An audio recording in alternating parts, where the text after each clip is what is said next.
teh sasi Ramadan anu ganjaran nanti berlipat ganda dipikul-pikul lebih lain ukuran 10, 20, 70 lebih ke 700 pikulan di masa sasi Ramadan.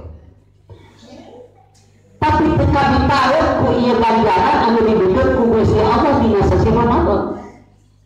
Padahal sebagian keterangan lamun terangan nyeeta jalmi yang dina sasi Ramadan anu kalintang agungna bahkan sakabeh bulan hayang didarikeun bulan Ramadan lamun anu apa. Tapi urang kadang-kadang lain teu apa lain teu kapuping urang ya Allah nya cacakan ieu setan di belenggu pengalaman ieu setan iblis dari belenggu dieu aya